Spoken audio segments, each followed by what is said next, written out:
federal probe into a master-planned Muslim community in North Texas is being dropped, but state investigations are continuing. This is Thursday, June 26th, 2025. Texas Scorecard presents the day's first news for the Lone Star State.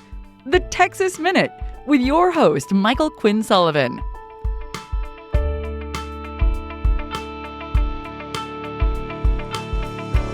Welcome into Thursday. Thanks for spending part of it with the Texas Minute. I'd be remiss not to wish a happy birthday to one of our most loyal listeners, so happy birthday, Mom. Let's jump into the news. A coalition of self-described religious leaders in North Texas has filed a lawsuit challenging the newly passed requirement that the Ten Commandments be visible in government school classrooms. The plaintiffs describe themselves as Christian pastors, Islamic leaders, and parents from several school districts. They argue the law violates both the U.S. Constitution's Establishment and Free Exercise Clauses, as well as the Freedom of Worship Clause in the Texas Constitution. A similar Louisiana law has been tied up in court challenges for nearly 2 years. Voters across Texas will have the opportunity this November to approve or reject 17 proposed amendments to the state constitution, covering issues ranging from property tax exemptions to bail reform.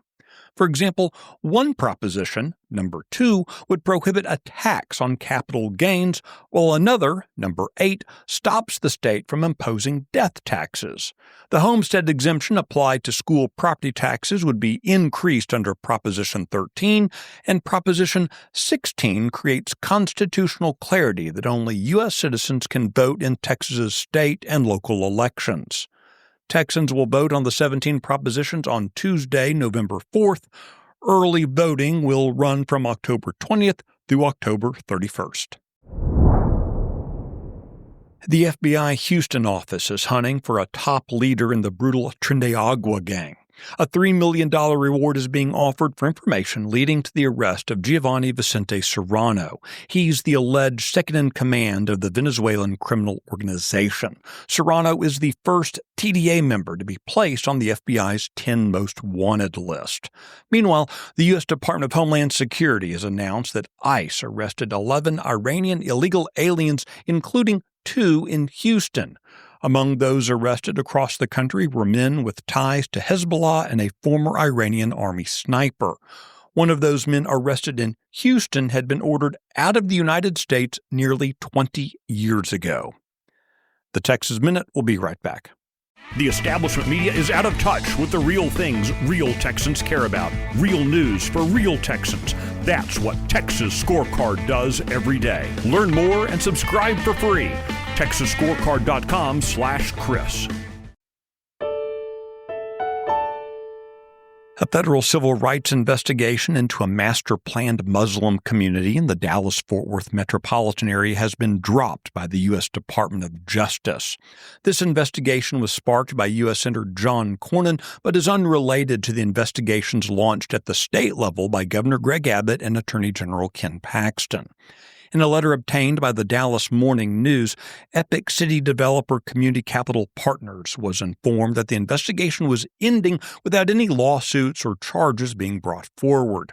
Community Capital Partners was created by the East Plano Islamic Center, known as Epic, to oversee the construction of the planned 402-acre development called Epic City, which would be located approximately 40 minutes outside Dallas.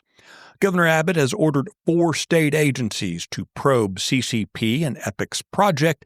Those agencies include the Texas Rangers, the Workforce Commission, the State Securities Board, and the Funeral Service Commission. The Attorney General, meanwhile, is continuing his investigations into Epic and the related entities. A source in Paxton's office said the OAG was not involved in the DOJ's decision to launch or now drop an investigation.